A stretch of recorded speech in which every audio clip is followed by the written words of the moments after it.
Buenas tardes a todos, mi nombre es Agustín Garnero, soy coordinador técnico regional para Stoller Argentina y Uruguay. En primer lugar, queríamos agradecerles por sumarse a esta iniciativa que proponemos desde Stoller. Para quienes no conocen la empresa, Stoller es una compañía fundada en el año 1970 por Jerry Stoller en Houston, Texas, Estados Unidos. En Argentina y Uruguay hace más de 20 años que estamos presentes brindando distintas soluciones fisiológicas, biológicas, nutricionales en distintos cultivos. Hoy te acercamos una propuesta totalmente innovadora, una recorrida a campo 100% virtual. De la mano de Gustavo Ferraris y Luis Ventimiglia vamos a estar recorriendo el campo de entrenamiento Stoller. A lo largo de la recorrida nos podés ir dejando tus preguntas, tus dudas en la sección de preguntas y respuestas que vas a encontrar acá abajo o en el chat. Al finalizar la recorrida, con Luis y Gustavo las vamos a estar respondiendo. Ahora sí, te invito a sumarte a esta recorrida 100% online del campo de entrenamiento Stoller.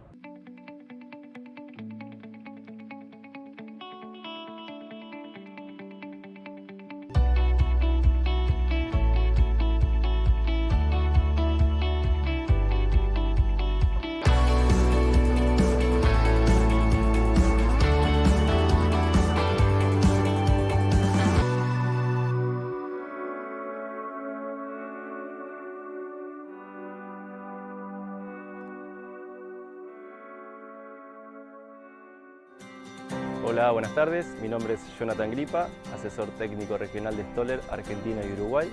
Te invito a compartir una jornada de actualización técnica en trigo, donde nos van a estar acompañando dos especialistas, quienes van a estar hablando de dos temas muy importantes a la hora de planificar un cultivo de trigo, como lo son el análisis y diagnóstico efectivo del suelo y las distintas estrategias de fertilización que debemos adoptar a la hora de maximizar los rendimientos y los estándares de calidad del cultivo de trigo. Quédate, te invito a compartir un auténtico día de campo.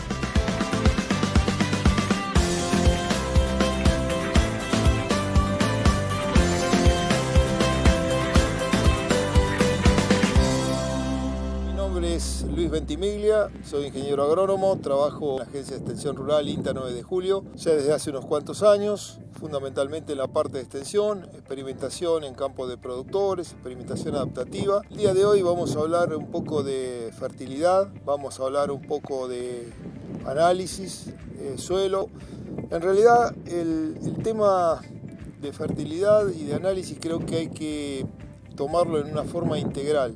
Porque, como siempre, si podemos tener todos los nutrientes muy bien, pero puede haber algunos otros factores que no están tan bien. Por ejemplo, la parte física del suelo, y es también fertilidad. Es más, va a limitar más la parte física a la química que la química a la física. Y por otro lado también tenemos la biológica, que juega y juega mucho. Entonces creo que tenemos que empezar a acostumbrarnos desde el punto de vista de hablar de fertilidad de algo más integral dentro del sistema de producción. Sería interesante conocer cómo estamos, si tenemos un suelo compacto, si está densificado, la parte superficial, subsuperficial, muchas cosas que se podrían evitar. Estaríamos gastando menos combustible, contaminando por ahí menos, y por el otro lado, que estaríamos densificando menos el suelo. Es decir, la densificación es la pérdida de porosidad, y la pérdida de porosidad es clave porque en esos poros va a estar el agua, va a estar el aire, van a poder desarrollarse las raíces, los nutrientes se van a poder absorber con más facilidad. Todo eso tiene que estar bien, y generalmente, o en muchos lotes, eso no está bien. Eso hay que verificarlo, hay que ir al campo, hay elementos para poder medir, podemos hacer una evaluación por zonas, porque por ahí no todo el lote presenta lo mismo. Yendo a la parte química, en primer lugar lo que tendríamos que saber es qué tiene el suelo. La pregunta es, ¿todos los productores o los campos de la región pampeana tienen un análisis de suelo?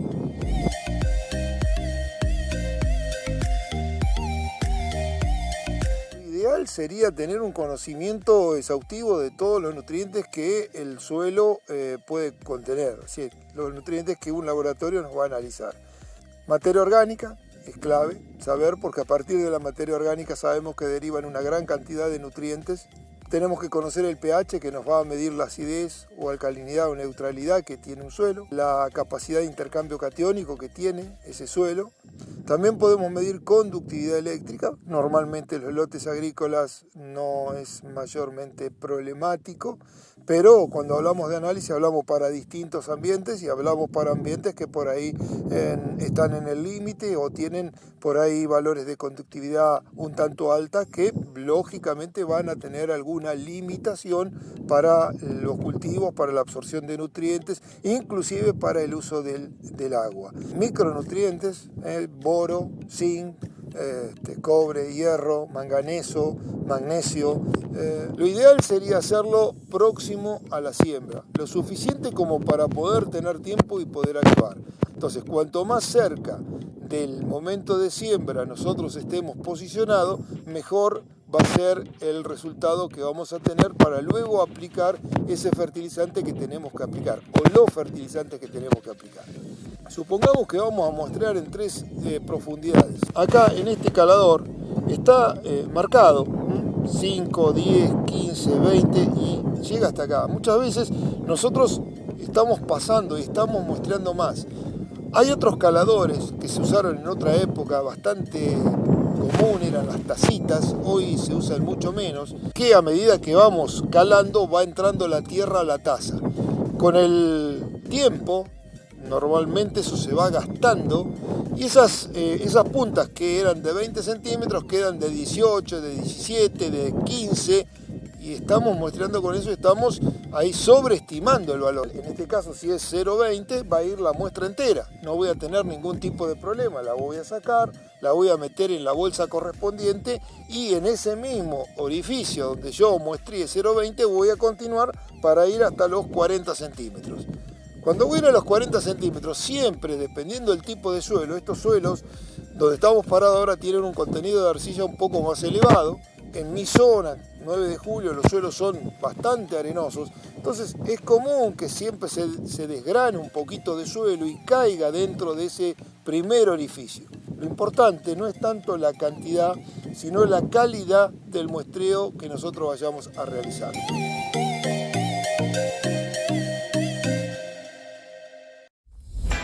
Vamos a realizar un muestreo, lógicamente que el muestreo lo vamos a ir haciendo en distintos lugares del lote. Lo que sí vamos a encontrar dentro del lote es distinta distribución de rastrojo. Lo ideal, muestrear el lote teniendo en cuenta eso también, con lo cual habría muestras que pueden ser tomadas debajo del rastrojo o muestras que están fuera del rastrojo. Puede suceder que se busquen los rastrojos. Debajo del mismo lo que vamos a tener es una mayor humedad. Acá ya está bien húmedo. Una vez que llegamos al lugar del muestreo, lo que hacemos es retirar el rastrojo siempre y ahí clavar el barreno, como se va a clavar, hasta los 20 centímetros de profundidad.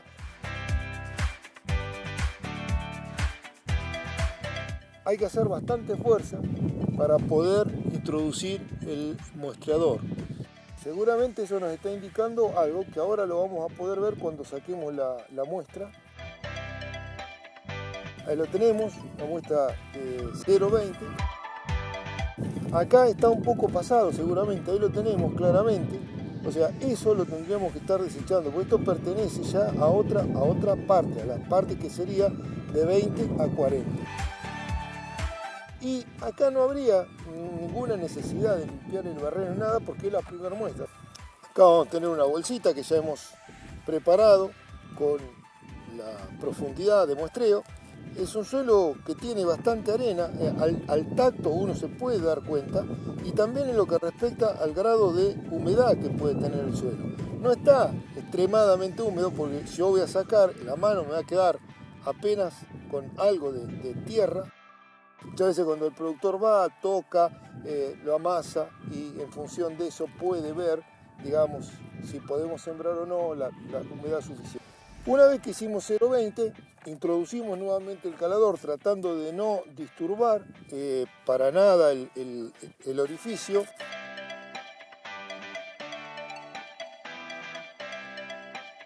Ahí aflojó el suelo, se dieron cuenta, y bueno, retiramos también con cuidado. Cuando uno está en una determinada zona puede ir determinando los horizontes que van conformando el suelo que estamos muestreando. Bueno, si miramos acá es bastante parecido al otro. En grado, fíjense en que acá queda más moldeado, que acá está cambiando, el contenido quizás de arena sea un poco menor. El contenido de humedad sigue siendo realmente bueno. Y bueno, todo esto iría a la bolsita que acá la vamos a identificar con 2040. Muchas veces quedan estas partes de abajo, parte del suelo del perfil anterior.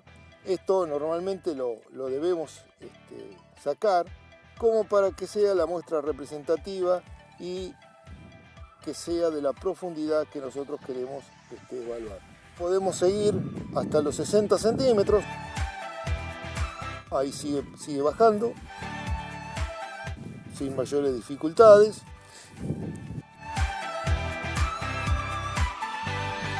Podemos sacar así, cortando. La humedad sigue de la misma manera, está con buena humedad abajo. O sea, seguimos con un horizonte al menos muy parecido al que teníamos. Esta muestra, repetirla a lo largo del terreno, como habíamos dicho, 15 veces o hasta 20 veces.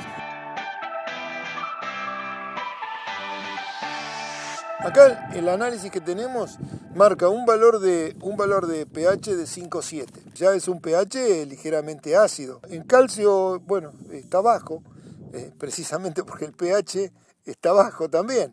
Entonces ahí tenemos una explicación.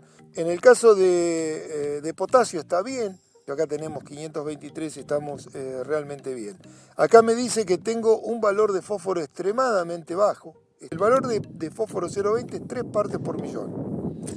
Pensemos para un cultivo, pensemos para un trigo. Vamos a hablar 16, 17 partes por millón. Un maíz, una soja, cualquier cultivo. Ni hablemos de alfalfa. En lo que respecta al nitrato, está dando un valor de 44 partes. Esto es nitrato, es un valor relativamente bajo, no es nitrógeno de nitrato. Azufre, 6,1. También es un valor bajo.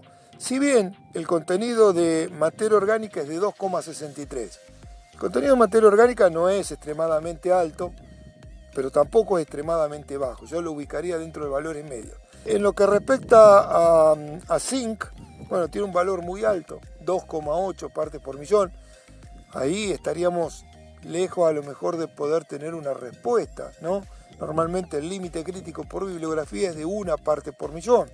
Pero bueno, habrá que ver. Y lo que sí está muy bajo es el boro. El boro está ahí, 0,5. El valor de análisis es un valor que da una orientación.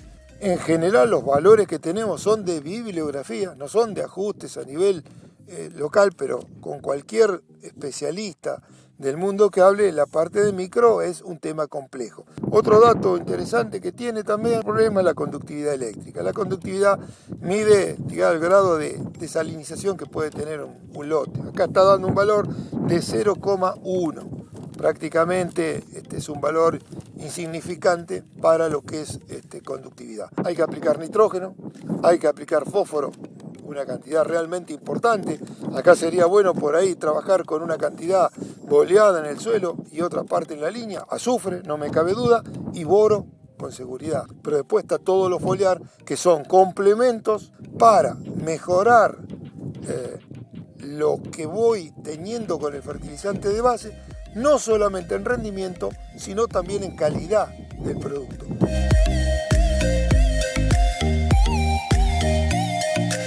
Y vamos a encontrar carencias, siempre van a aparecer en las hojas inferiores.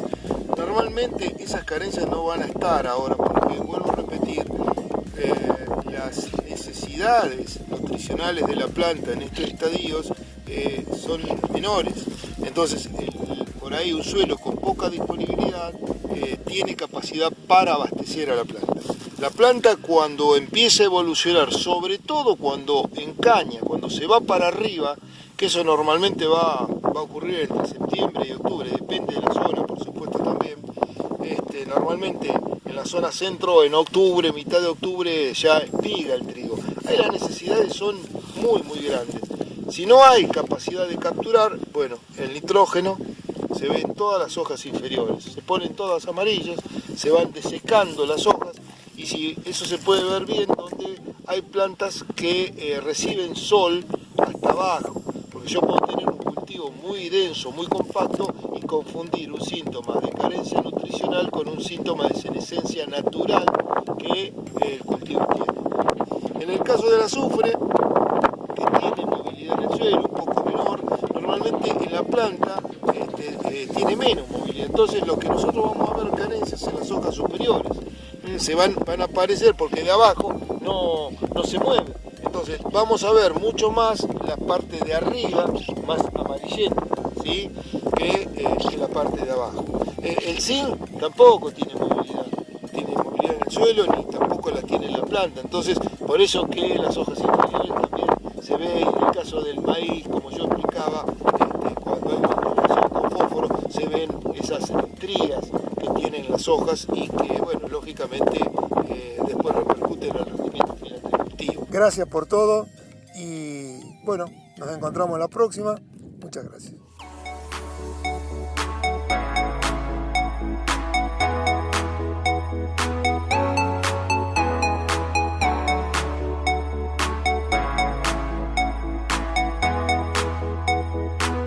Nutrimins es un producto que usamos para tratamiento de semilla, tanto de trigo como de maíz.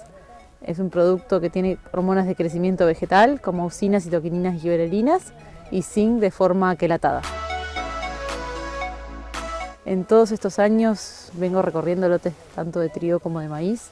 A pesar de las variaciones de clima, de suelo y de diferentes ambientes en general, lo que vemos es una estabilidad general. Se ven mayor desarrollo de raíces, se ven plantas más uniformes, se ve una mejor emergencia, se ve incluso a veces un desarrollo un poco mayor en las plantas tratadas versus las testigos. Bueno, buenos días, soy Carlos Gutiérrez, productor y asesor de la zona de Bragado. Hoy estamos en un lote de trigo que viene de una rotación de tercios, trigo soja, maíz, soja de primera y bueno, ahora este trigo. En este lote y en otro que también tuvimos un ensayo similar de mitad de dosis con y sin Nutrimins, pudimos ver que había un mayor desarrollo radicular en la superficie tratada y también notamos una diferencia en el diámetro del tallo principal, que esperemos eso tengamos una repercusión en el rendimiento.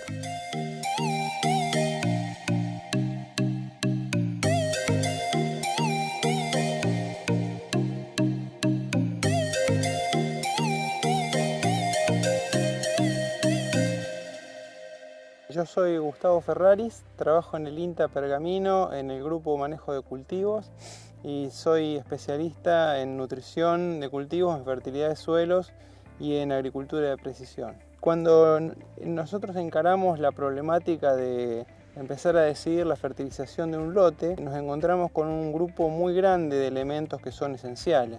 En realidad las plantas requieren 14 nutrientes para completar su ciclo y no tener una deficiencia grave.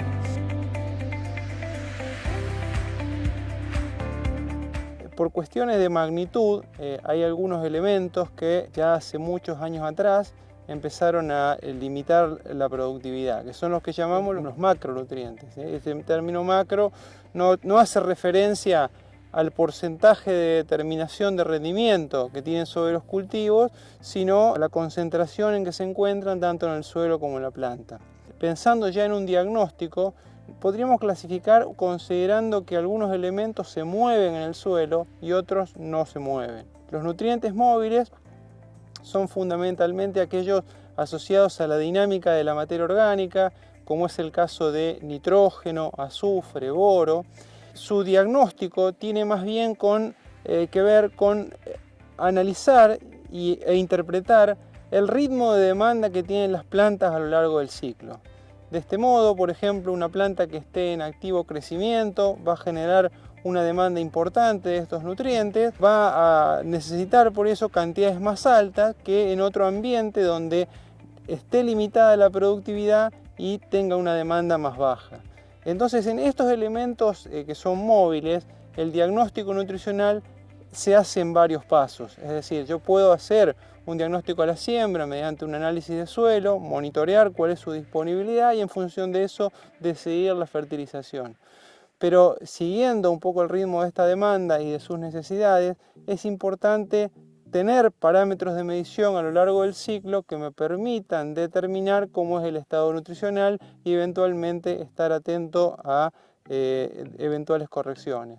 Es por eso que en este tipo de elementos, del cual probablemente el nitrógeno sea el paradigma más importante, el análisis foliar o el análisis mediante alguna herramienta de sensoramiento remoto que me permita monitorear la intensidad de verde, el NDVI, ¿no es cierto? O la toma, por ejemplo, de alguna imagen satelital o de una fotografía aérea, son herramientas muy importantes para ir haciendo ajustes a lo largo del ciclo de cultivo. Por eso, si nosotros mediante la fertilización juntamos un pool importante al momento de la siembra, muchas veces las pérdidas son proporcionales a la dosis que estamos agregando, entonces estamos con mayores riesgos de que no tengamos un uso eficiente. Eso lo podemos llegar a mejorar mediante una aplicación dividida que permita ir acompañando la demanda del cultivo mediante particiones más pequeñas. Un primer momento de fertilización con nitrógeno va a ser el momento de la siembra, pero también durante toda la etapa del macollaje, donde todavía el cultivo no ha alcanzado una tasa de crecimiento demasiado alta o un volumen de biomasa excesivo, es una segunda oportunidad de fertilización. Casi todos los sistemas de producción de trigo de alto rendimiento que existen en el mundo y que alcanzan niveles de productividad como los que hoy buscamos en el centro-oeste y norte de Buenos Aires, que está en el orden de los 6.000 kilos, digamos, con un contenido medio de proteína, que es el objetivo de la mayor parte de la producción, aplican el nitrógeno en forma dividida. Las dosis a agregar en una sola aplicación inicial resultan demasiado altas, muchas veces complican la logística y aparte favorecen, digamos, de que en alguna medida pueda llegar a haber algún tipo de pérdida. En los ciclos secos hay que poner más nitrógeno a la siembra porque cuando tenemos las mejores condiciones de humedad, pero guardar un 20, un 30% restante parece lo más racional, digamos, ¿no? De modo que un productor podría fertilizar al momento de la siembra, ajustando a 130, 140 unidades de nitrógeno total para asegurar los requerimientos de 4.000, 4.500 kilos por hectárea y una vez implantado el cultivo y si todo va bien, redefinir ese objetivo de rendimiento y aplicar el nitrógeno cuando lo crea más favorable, digamos, ¿no? Que puede ser a lo largo de todo el ciclo de cultivo, por lo menos hasta finales de macollaje o inicio de encañazón aplicándolo al suelo y después eventualmente explorando alguna aplicación foliar. La principal diferencia que tienen las distintas fuentes es quizá su riesgo de volatilización, ya que una vez que ingresan en el suelo, las pérdidas por lixiviación son similares entre todas. El riesgo de volatilización es máximo en las fuentes ureicas, porque tienen un largo proceso de transformación en el cual, sobre todo en el primer paso, ¿no es cierto?, se produce un brusco aumento del pH que determina que a partir, digamos, cuando en el pasaje de urea-amonio se desprenda amoníaco. El riesgo de volatilización es la mayor diferencia, digamos, que tienen las fuentes nitrogenadas entre sí. Esa volatilización es función de distintos factores ambientales, pero dentro del cual el más importante es la temperatura.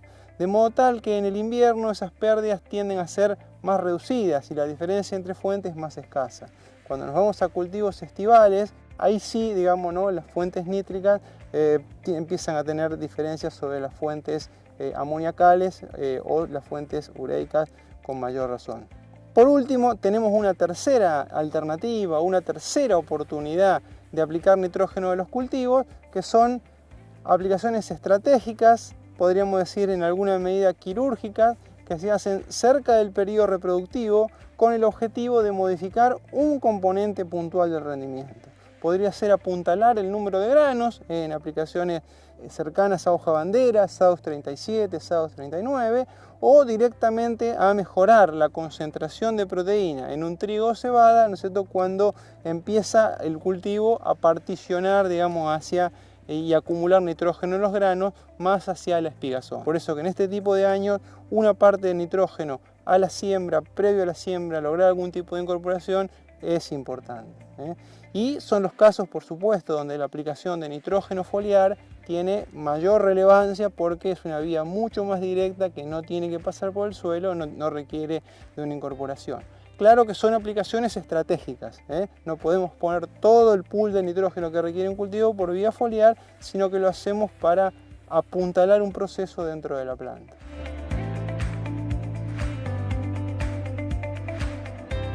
Rendimiento y calidad, ¿no es cierto?, tienen un recurso básico, ¿no es cierto?, que las determina, que es la concentración de nitrógeno en la planta, ¿no? Si el nitrógeno no fuera limitante, ¿no es cierto?, nosotros podríamos aplicar grandes cantidades y podríamos apuntalar ambos procesos sin que fueran, digamos, sin que hubiese una correlación inversa entre ambos parámetros. Pero al limitar el nitrógeno, rendimiento y calidad, sobre todo a partir de dos parámetros fundamentales, que son la concentración de proteína y de gluten, ¿no es cierto?, dentro del grano, al ser este limitante, muchas veces una alta eficiencia en uno de ellos determina, ¿no es cierto?, una menor utilización o una menor eficiencia en el otro. Entonces, ¿qué parámetros nosotros podemos llegar a manejar para armonizar ambos conceptos? Cantidad y distribución. Son las palabras claves, cantidad y distribución. Cuando el nitrógeno tenemos un pool importante, ¿no es cierto?, que no es limitado, o cuando la relación entre rendimiento y disponibilidad de nitrógeno no está tan desfasada, o sea, tenemos limitaciones al rendimiento o el pool de nitrógeno no es tan bajo, tenemos condiciones como para que ambos parámetros se expresen adecuadamente. El pool de nitrógeno a la siembra y el que se aplica en el macollaje es parte de un mismo pool inicial y que sobre todo permite desarrollar el área foliar, generar macollos y que esa área foliar dure en el tiempo para que precisamente las flores, ¿no es cierto?, que se desarrollan en la espiga puedan transformarse en granos. Hacia el periodo reproductivo, la planta empieza a particionar nitrógeno y empieza a acumularlo en los granos. Entonces, si la concentración de nitrógeno en la planta para ese momento es excesivamente baja, podríamos llegar a quedar con una limitación, ¿no es cierto?, en lo que es la calidad. El zinc, al igual que el fósforo o el potasio, ¿no es cierto?, forma parte de otro grupo de nutrientes, que son los nutrientes de baja movilidad, donde yo voy a mirar ahí sí más el suelo que el cultivo. Tienen un ciclo que llamamos sedimentario, es decir, ocurre principalmente en el suelo. Y en el mediano plazo responden mucho a una estrategia de balance. Si sostenidamente sacamos más de lo que reponemos, nos vamos a ir quedando con bajas disponibilidades. Eso pasó largamente en la región pampeana con fósforo, luego empezaron a aparecer con otros nutrientes que tienen baja movilidad y que estamos en situaciones marginales, digamos, ¿no?, como puede ser calcio, magnesio, se realizan los primeros estudios de potasio, y el zinc en alguna medida responde a esa lógica. El zinc es considerado un micronutriente, no porque sea poco importante, sino porque se encuentra en concentraciones extremadamente bajas, tanto dentro de la planta como en el suelo. Aun cuando los requerimientos son muy bajos, nosotros llevamos 80 años sacando zinc de los suelos y nunca prácticamente se ha aplicado. Entonces fue llegando a disponibilidades que se las empezó a considerar como críticas. El zinc tiene numerosas funciones dentro de la planta, es un activador enzimático, es un fuerte protector contra las enfermedades y sobre todo tiene una interacción muy fuerte con el metabolismo de nitrógeno. Cuando hay una deficiencia de zinc, la eficiencia de uso de nitrógeno puede bajar. Esos efectos indirectos brindados por parte del zinc hacen de que muchas veces tengamos caídas de la productividad que son muy altas para lo que se considera un micronutriente. En el caso del zinc, cuya demanda es bastante baja, un cultivo de los que nosotros sembramos puede requerir a lo largo de todo el ciclo entre 300 a 500 gramos de zinc, según estemos hablando de trigo o maíz, por ejemplo, para nombrar dos cultivos sensibles. Son cantidades no demasiado altas, que la podemos entonces incorporar por distintas vías, como tratamiento de semilla, por vía foliar o incluso mediante aplicaciones al suelo. El zinc tiene que ver con el crecimiento, con el desarrollo del área foliar, con procesos enzimáticos importantes, ¿no es cierto?, durante los primeros estadios del ciclo del cultivo. Si nosotros vamos a una condición extrema de deficiencia, como podría ser, por ejemplo, un cultivo de arroz, un cultivo altamente exigente que crece muchas veces en condiciones reductoras, de suelos saturados, si no tiene, digamos, ese zinc desde los primeros días, probablemente tengamos mortalidad de plantas. Entonces los tratamientos de semillas son la vía habitual de utilización. El zinc, la planta lo necesita temprano. La fertilización fosforada que hacemos en línea, en otros lugares del mundo donde se agrega potasio en línea también, son todos antagonistas porque ocupan similares sitios de absorción, de modo que también son competidores del zinc y es más importante que se los pueda agregar desde el inicio. Cuando hacemos un tratamiento foliar buscamos una situación de compromiso. Si aplicamos demasiado temprano, una parte de ese zinc va a ir al suelo. Cuando pasa por el suelo, la eficiencia de absorción disminuye considerablemente. Pero también lo requerimos en etapas tempranas. Entonces, siempre pensamos en lograr un compromiso entre el nivel de cobertura que logra el cultivo y no llegar tarde con procesos que son importantes para la construcción de rendimiento. Yo diría que trigo, hacia finales del macollaje, empezamos a lograr niveles de cobertura del 60, 70, 80%, pero digamos, hacia finales del macollaje por ahí, probablemente sería la etapa ideal.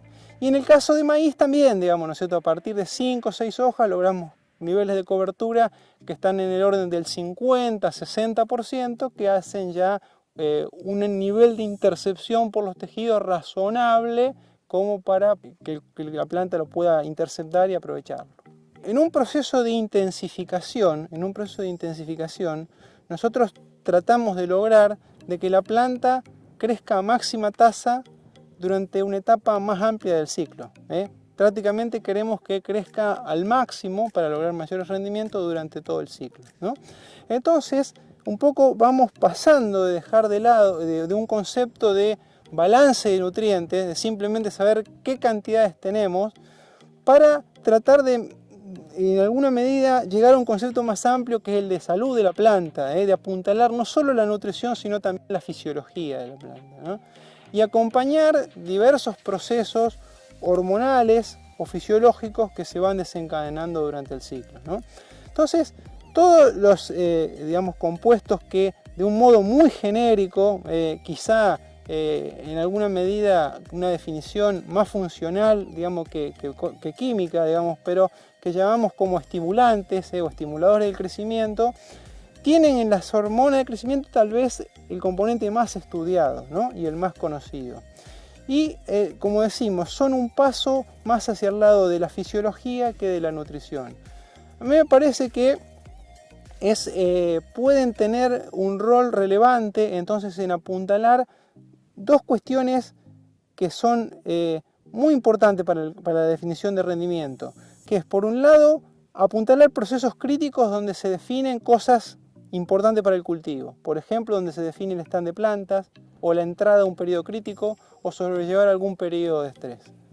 Entonces, en esos momentos, la presencia de algún tipo de hormona específica puede llegar a que ese proceso sea mejorado y, en definitiva, traducirse en una mejora en los rendimientos. Quiero aprovechar la oportunidad, digamos, para agradecer habernos convocado a esta jornada de intercambio, ¿no es cierto?, a esta recorrida por los experimentos de campo acá en la localidad de Junín. Los esperamos por las vías habituales de comunicación, ¿no es cierto?, los correos electrónicos, redes sociales de INTA Pergamino, y también por medio de Stoller, con las debidas precauciones del caso, pero en permanente comunicación.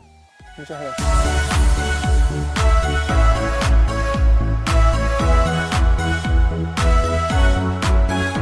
Muy bien, esta fue una jornada en el campo de entrenamiento Stoller. Muchísimas gracias por estar y cualquier duda o pregunta que tenga, te escuchamos.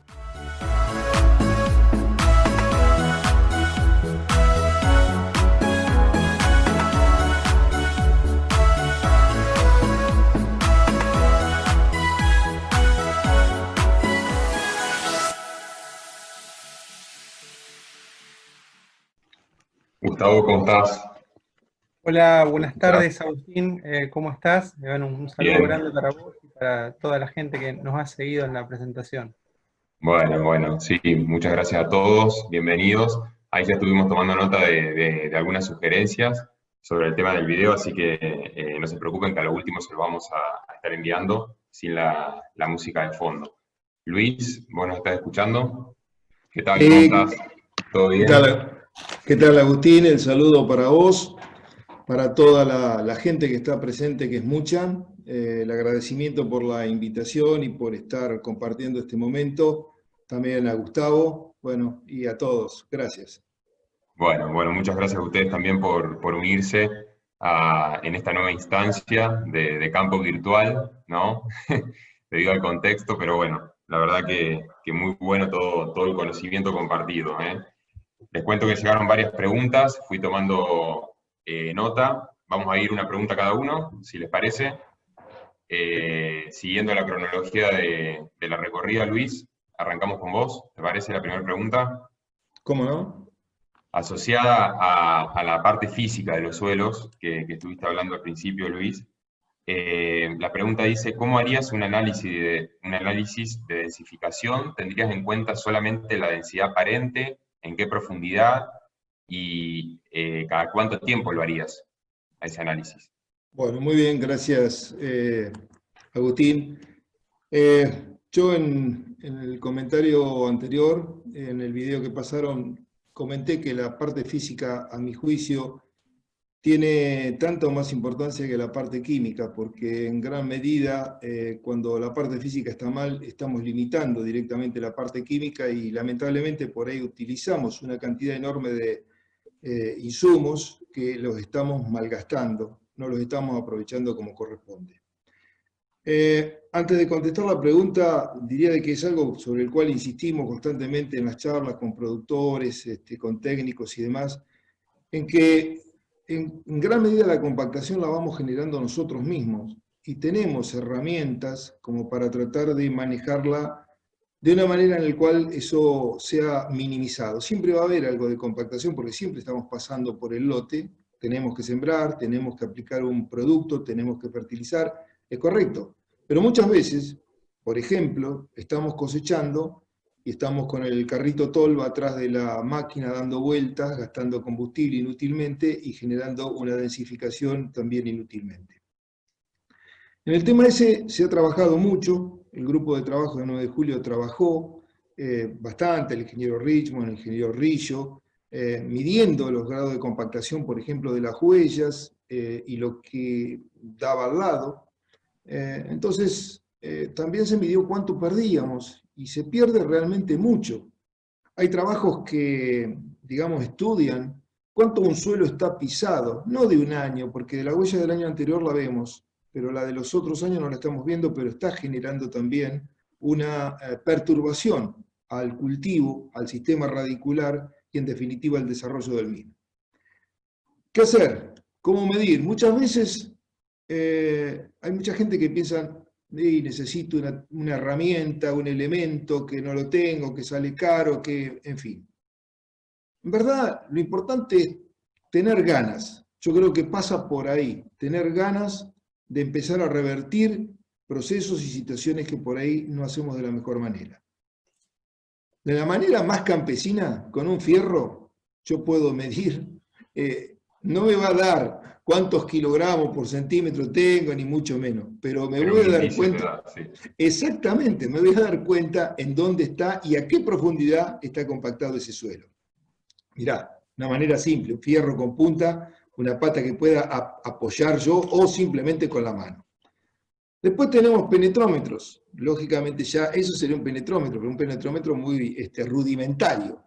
Tenemos penetrómetros, muchos usan el penetrómetro de golpe, que es una punta con un determinado peso, un vástago en el cual se eleva la pesa que tiene, se tira, y en función de la cantidad de impactos que va recibiendo y viendo lo que va penetrando, después en función de la punta utilizada se utiliza una fórmula y se puede determinar el grado de densificación.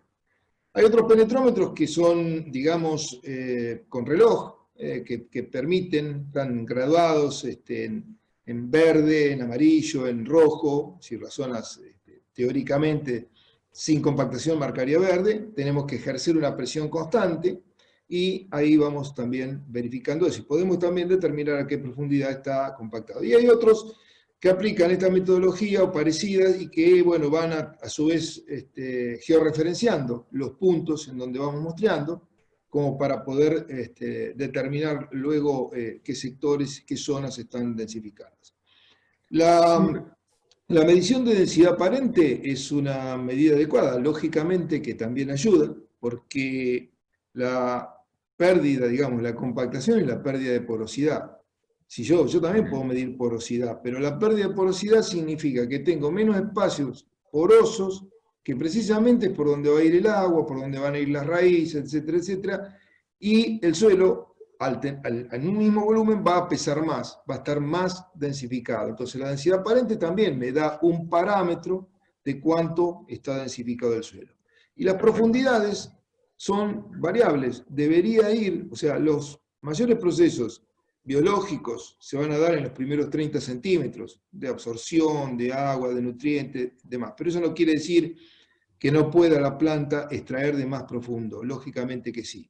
La profundidad va a variar en función del tipo de suelo. Si yo tengo un horizonte textural a 50 centímetros de profundidad, que ya es genético, que ha sido formado por la génesis del suelo, lógicamente que ahí voy a encontrar una capa extremadamente dura, que, bueno, posiblemente la voy a tener que dejar, porque a lo mejor no entro con una herramienta, o quizás pueda entrar, pero la duración va a ser muy poco. En la medida, ¿cuánto tiempo era la otra parte de la pregunta? ¿Cada cuánto tengo que repetir ese muestreo?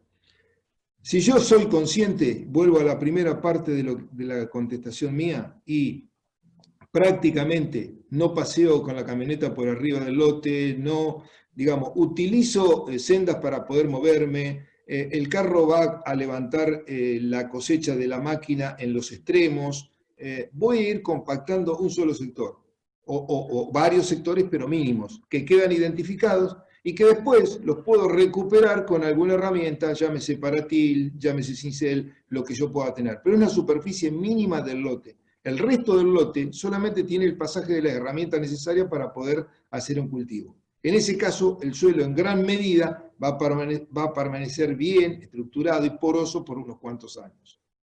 Bien.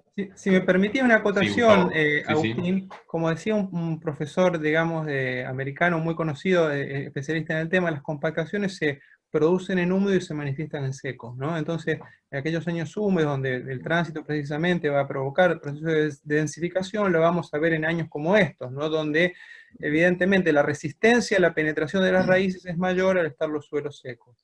Yo pienso que los parámetros más importantes a medir son aquellos funcionales, que tienen que ver con el crecimiento de las plantas. Por ejemplo, la infiltración es un proceso clave, si va a entrar o no una lluvia, la estabilidad de los agregados y aquella medición biológica de ver si, por ejemplo, hay un desvío, ¿no es cierto?, o una deformación en el crecimiento de las raíces, es una observación muy útil. Y respecto de la profundidad de medición, tenemos que pensar que los horizontes arcillosos, los horizontes B, tienen una dinámica propia que nosotros no podemos modificar con el manejo. Entonces tenemos que apuntar fundamentalmente a mejorar la estructura del A, que es donde se desarrollan la mayor cantidad de procesos biológicos y donde nosotros tenemos la capacidad de intervención. Buenísimo, buenísimo, bueno, muy, muy claro. Y justamente estás nombrando esto de los años secos, Gustavo, y llega una pregunta. Leonel Fernández hace la pregunta, bajo estas condiciones, ¿no?, de clima seco y esta condición en floración, por ejemplo, que estaría limitando la absorción de nutrientes, como por ejemplo el boro. Pregunta él si para floración, justamente, puntualmente, recomendarías una aplicación foliar con boro en pos de poder aportarlo de esa manera, dado una condición de estrés hídrico, digamos. Bueno, claramente, digamos, hay veces que durante un mismo ciclo de un cultivo, esto se ve en cultivos muy sensibles, como es el caso del girasol, la planta puede tener una situación de consumo de lujo y de deficiencia al mismo tiempo, porque el hecho de no poder retraslocarlo de los órganos más viejos hacia los órganos más jóvenes, determina, por ejemplo, que durante su crecimiento, por ejemplo en las primeras etapas, puede tener una buena humedad y una elongación normal de los entrenudos, pero llegado a un determinado momento hay una disminución en la absorción y se ve un acortamiento de los entrenudos que a veces otra vez se revierte, no sé, cuando ocurre una lluvia. De modo que para este tipo de nutrientes, digamos, un desbalance en la condición hídrica puede provocar estrés puntuales que si se da en un momento crítico para la determinación de los rendimientos puede llegar a estar afectándolos. De modo que esa interacción entre agua, ¿no es cierto?, y precisamente nutrición es muy fuerte para este elemento. Y por eso la aplicación foliar sería la medida correctiva adecuada. Tanto los extremos hídricos, tanto una excesiva sequía como grandes lluvias, porque es muy fácilmente lixiviable en los suelos, al ser un anión monovalente, pero pueden provocar una deficiencia de boro. Perfecto, clarísimo, Gustavo.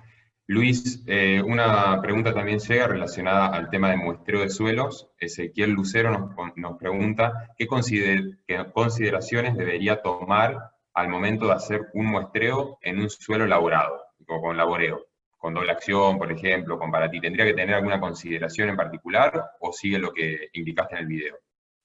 Si el suelo está totalmente trabajado, en realidad hay que seguir las mismas pautas de muestreo que tenemos para otro tipo de situaciones, como podría ser un suelo en siembra directa. Digamos, poder muestrear correctamente es clave. O sea, el laboratorio no va a solucionar de ninguna manera los problemas que nosotros cometamos en el muestreo de suelo. Eso es claro, y normalmente se cometen más errores en el muestreo que en el propio laboratorio. Hay que ver el lote, o sea, por empezar, nosotros a nivel de Argentina nos falta bastante, o sea, si vemos la cantidad de hectáreas que se hacen, que se cultivan, y la cantidad de análisis que se hacen, estamos lejos de algo que debería ser moneda corriente. Entonces, me conformaría con que todos hagan análisis, punto uno. Ahora también, si empezamos a hacer análisis, sería bueno poder empezar a aplicar algunas otras cosas. Por ejemplo, separar ambientes. Yo tengo por ahí suelos muy planos, bueno, no hay a lo mejor tanta problemática. Si bien cuando se hacen muestreos en grilla y demás, nos vamos a dar cuenta de que la variabilidad aún en los suelos planos también existe, por distintos motivos. Si vamos a una zona como la nuestra, que es un poco más ondulada, lógicamente que tenemos diferencias ya que las estamos viendo, visibles. No es lo mismo una loma, una media loma, un bajo agrícola me estoy refiriendo, no un bajo ganadero. Entonces ahí, sea en directa o sea en convencional o labranza reducida, lo que tendríamos que tratar es mínimamente de separar ambientes. Muchas veces hay productores que dicen, no, pero yo no puedo hacer agricultura por ambiente, aplicación variable, etcétera, etcétera. En realidad, vuelvo a repetir lo que dije hace un rato, hay que querer. Querer es poder, dice el dicho, y es real, es cierto. Uno lo puede hacer con las herramientas que tiene, así como hablaba con el penetrómetro, que podemos medir con un fierro, no es lo mejor, está bien, está claro, pero por lo menos tengo una idea de qué es lo que está pasando. En esto también puedo dividir los lotes y tratar de hacer análisis por separado. El costo es ínfimo respecto al beneficio que yo voy a poder tener. Y después puedo aplicar, por supuesto, no con la exactitud que puede tener un equipo variable, puedo aplicar en forma diferencial, si amerita eso. Normalmente nuestras lomas tienen contenido de fósforo muy alto, entonces ¿yo qué voy a hacer? Cuando muestreo y muestreo todo junto, voy a tener un valor promedio. Y ese valor promedio lo aplicaré, entonces en algún lado me voy a quedar corto y en el otro lado le estoy aplicando de gusto. Entonces, dividir como mínimo, muestrear por separado, y de esa manera, con las herramientas que tengo, puedo llegar a hacer una aplicación variable de los nutrientes e incluso una siembra también variable. Perfecto, Luis. Gustavo, otra pregunta que nos llegó, un poco relacionada al zinc. ¿Qué concentración de fósforo vos creés que sería, digamos, la crítica o a partir de la cual podríamos empezar, digamos, a tener un antagonismo marcado con zinc? Y ya pasando al lado de las deficiencias, ¿cómo diferenciamos un poco las deficiencias de zinc en trigo y en maíz? Que a veces suele ser como una confusión, digamos, en cuanto a lo que es la sintomatología. ¿Cómo la vemos bien marcada en uno y en otro? Claro. En general es difícil que la concentración natural de fósforo que tienen nuestros suelos, especialmente las zonas tradicionales de cultivo, lleguen a inhibir o provocar un antagonismo en la absorción con zinc, porque son concentraciones relativamente bajas, digamos, producto de la extracción realizada a lo largo del tiempo. Sin embargo, la fertilización localizada provoca ahí en el micrositio, que es la zona donde la plántula crece y toma nutrientes durante las primeras etapas, una concentración extremadamente alta, porque nosotros estamos colocando, digamos, con una dosis importante en contacto con una mínima porción del suelo. Entonces, en ese lugar, la concentración de fósforo es extremadamente alta, ¿no? Entonces, es un antagonismo más bien con el fertilizante, más que propiamente con el fósforo del suelo. Si bien la bibliografía menciona esa posibilidad, pero en nuestros casos reales se da más bien por la fertilización localizada. Respecto de la visualización, la detección visual de las deficiencias nutricionales, todas se parecen un poco. Entonces, hacer un diagnóstico visual una vez puede llegar a ser, llevarnos o inducirnos a cometer errores. Para el caso del zinc en maíz es muy característico y además otros cationes, digamos, que tienen síntomas parecidos, en general están en abundancia. De ahí que presumimos, digamos, que se trata de una deficiencia de zinc. Pero nunca tenemos que confiarnos en eso. Por ejemplo, si estuviésemos haciendo el diagnóstico en Brasil, podríamos confundirnos con una deficiencia de magnesio, por ejemplo, son bastante parecidas, si bien, digamos, también la bibliografía o fotos que puede ver uno menciona que en el caso de magnesio hay un color amarillento más fuerte, las líneas son más finas, pero hacer esa identificación a campo, digamos, es bastante confuso hasta para un observador entrenado. En el caso de trigo, sí, digamos, son un poco, primero son menos frecuentes de hacer una visualización o una detección visual, lo que no quiere decir que el trigo tenga menos respuesta, porque en realidad nosotros hemos visto para todas las gramíneas, como trigo, maíz o sorgo, una respuesta parecida, y el síntoma característico más bien parece como una mancha, como un parche que comienza como clorótico, rápidamente se vuelve necrótico y se asemeja a una mancha foliar, particularmente la mancha de septoria, pero sin la aparición de los pignidios característicos.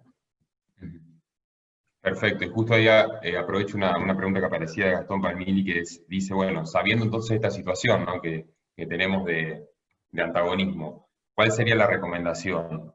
¿Ir con el zinc a semilla o ir con el zinc foliar? ¿Es indistinto? ¿Con tal de aportarlo es lo mismo? ¿Cuál sería ahí la recomendación, Gustavo?